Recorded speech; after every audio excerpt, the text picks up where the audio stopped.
리옹을 지나지 않으면 안 되었다. 그리운 아버지도 만나지 않고 지나간다.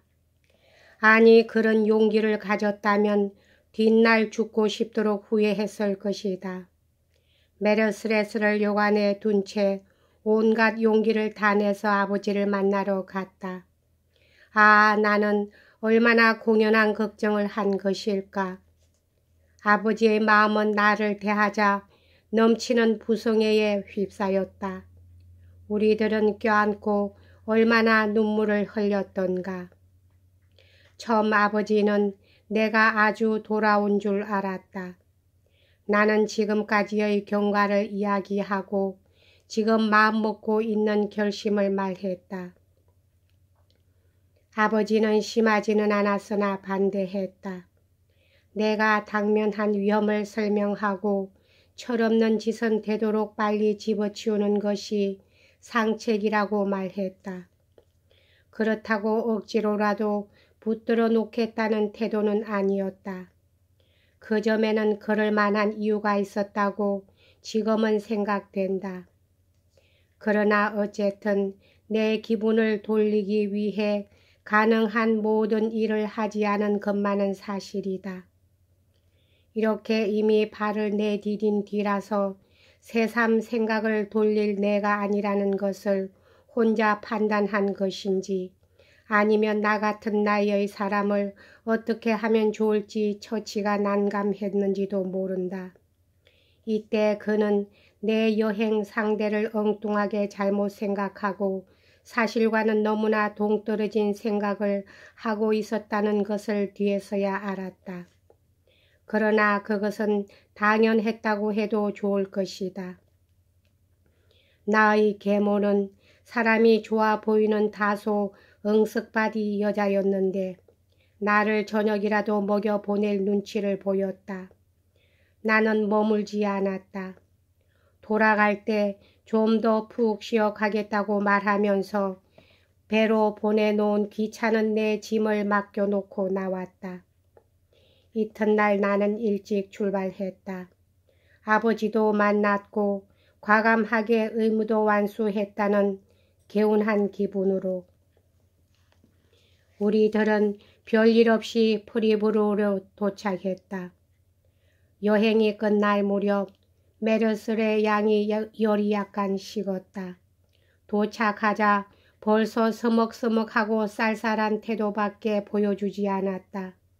그녀의 아버지도 넉넉하게 사는 편이 아니었으므로 별로 반갑게 맞아주지 않았다. 나는 싼 하숙으로 자러 갔다. 다음 날은 메르스의 부녀를 집으로 찾아가서 만나고 그들이 나를 위해 마련한 오찬 대접도 받았다.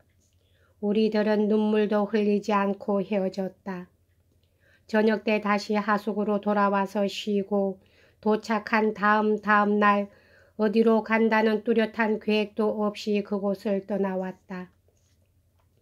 이상도 역시 내 생애에 있어서 그야말로 하느님이 행복한 나날을 보내는 데 필요한 실마리를 마련해 주고 있던 경우의 하나였다. 메르스레란 여자는 무척 마음씨가 착하고 화려한 미인은 아니었으나 보기 싫은 여자도 아니었다. 똑똑한 점은 없지만 꽤 침착하고 분별이 있었다.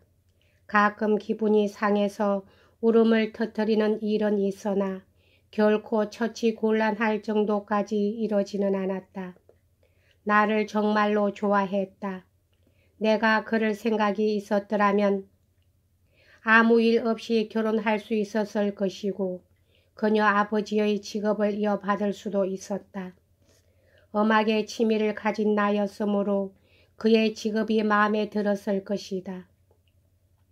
그리 아름답지도 못한 작은 마을이었으나 마음씨 착한 사람들이 살고 있는 프리브루에 정착했을지도 모른다. 커다란 쾌락은 잃었을지 모르지만 평생 평화롭게 살았을 것이다. 그러한 흥정에 망설이지 말았어야 했던 것은 누구보다도 내 자신이 잘 알고 있는 터다. 돌아가게 된 곳은 리옹이 아니고 로잔느였다. 거기서 가장 넓게 바라볼 수 있는 그 아름다운 호수의 조망을 실컷 누리고 싶었기 때문이다. 내 결심의 숨은 동기라는 것을 보면 대체로 그다지 확고한 것이 아니다. 먼 장래의 그 어떤 전망이 실행을 결정짓는 힘이 되는 일은 별로 없었다. 장래의 불확실성은 언제나 나로 하여금 오랜 실행을 요하는 계획을 나를 속이는 좋은 미끼라고 간주하게 했다. 편안한 기분으로 품을 수 있는 희망이기만 하다면 나도 남 못지않게 그 속에 빠진다. 그러나 오래 고생을 해야 하는 것이라면 나는 싫다. 쉽게 얻어지는 쾌락이라면 아무리 작고 보잘것없는 것이라도 천국의 즐거움 이상으로 내 마음을 끈다. 다만 뒤에 고통을 가져올 것이 뻔한 쾌락은 예외다. 그런 것은 내 마음을 끌지 못한다. 나는 순수한 향락을 사랑하기 때문이며 뒤에 무언가 후회가 기다린다고 생각되면 결코 그런 순수한 향락은 가질 수 없는 것이기 때문이다. 어디라도 좋으니 아무튼 빨리 닿지 않으면 안 되었다. 가장 가까운 곳이 가장 좋았다. 그 까닭은 어느 사이에 길을 잘못 들어 저녁 때 무동에 와 버렸는데 거기서 얼마 안 되는 나머지 돈을 다 써버리고 따로 남겨둔 10크로세는 그날 점심값으로 날아가 버렸기 때문이다. 그런 형편이라 다음날 저녁 때 로잔느 가까운 조그마한 마을에 도착하여 어느 주막에 들었는데 숙박료는 한 푼도 없고 그렇다고 무엇을 어떻게 한다는 방안도 서지 않았다. 무척 시장기가 들었다. 나는 태도를 정했다. 그리고 치를 돈을 충분히 가지고 있는 것처럼 저녁을 주문했다. 나는 아무것도 생각지 않고 자러 들어가 실컷 잠을 잤다. 아침이 되어 식사를 끝내고 주인에게 계산을 시킨 다음 숙박료 7바스의 저당으로 조끼를 벗어놓고 나가려 했다.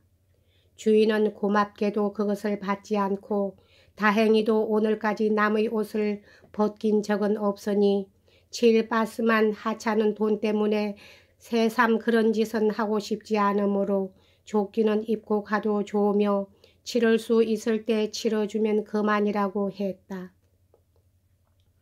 나는 그의 친절에 감동했다. 그런데 그때의 감동은 당연코 가장 강했어야 할 텐데도 그리 대단치는 않았다고 생각된다. 뒷날 생각날 때마다 느끼는 감동에 비해도 그다지 강한 것은 아니었다. 이 밥값은 거디 곧 어느 확실한 사람에게 부탁하여 감사의 인사말과 함께 보내주었다. 그러나 15년 뒤 이탈리아에서 돌아가는 도중 로잔느를 지났을 때 그 주막과 주인의 이름을 잊어버리고 만 것을 참으로 원통하게 생각했다. 만나러 갈 수 있었을 텐데 그리하여 그의 친절한 행동을 상기시키고 그의 친절이 헛되지 않았음을 알려주었더라면 무척 기뻤을 텐데 가장 중요하다고 생각되고 또 가장 공개적인 도움도 받아오기는 했지만 이 독실한 사나이의 순박하고 눈에 잘 띄지 않는 인정만큼 감사의 가치가 있는 것은 없었다고 생각된다. 로잔느에 가까이 가면서 줄곧 머리에서 떠나지 않는 생각은 내 몸의 궁핍과 이런 처량한 몰골을 계모에게 보이지 않고 빠져나가는 방법이었다. 그리고 마치 순례자처럼 터벅터벅 걸어가면서 문득 자신과 비교해 보는 것은 안느시에 도착했을 때의 친구 방띠러의 모습이다.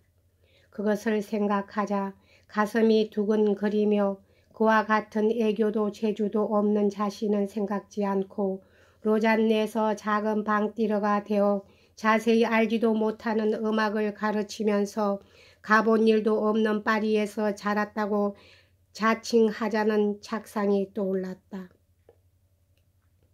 멋있는 이 계획에 따라 이 마을에는 임시 고용의 교회의 악사로 끼어들 만한 성가대원 양성소도 없고 또 이 계통 사람들 틈에 파고들 만한 배짱도 없고 해서 우선 값싸고 편안히 지낼 수 있는 자그마한 하숙을 찾아보기로 했다. 어떤 사람이 빼로떼라는 사람의 집을 가르쳐 주었다. 그가 하숙인을 받고 있다는 것이다.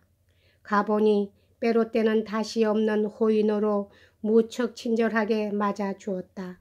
나는 계획대로 그 거짓말을 늘어놓았다. 그는 내 이야기를 널리 퍼뜨려서 제자를 모으는 데 힘써 주겠다고 약속했다. 하숙비도 돈이 생기거든 받겠노라고 했다. 하숙비는 5액기 프랑이다. 대단한 액수는 아니었지만 내게는 큰 돈이었다. 당분간은 반기숙으로 할 것을 그가 권했다. 즉 낮에는 맛있는 수프밖에 안 나오지만 밤에는 정식이 나온다는 식이다. 나는 좋다고 했다. 이 빼로떼는 정말 딱할 정도로 이것저것 친절한 제안을 했다. 나를 위해서라면 아무것도 아끼지 않는 그런 사나이였다. 젊었을 때는 이렇게 좋은 사람들을 많이 만나게 되었는데 나이를 먹은 뒤로는 어째서 이렇게 그런 기회가 드문지, 그런 인종이 없어진 것일까? 아니 그렇지는 않다. 오늘날 내가 그런 사람들을 찾고 싶어하는 계급이 당시에 그런 사람들을 발견한 계급과 같지 않은 것이다. 서민 계급 사이에서는 커다란 정열은 어쩌다가 느끼게 되지만 자연스러운 감정을 느끼는 일은 훨씬 많다. 상류 계급에 있어서는 그러한 자연의 감정은 완전히 억압되어 감정의 가면 밑에서 느낄 수 있는 것은 언제나 이기심과 허영뿐이다. 여기까지 하겠습니다.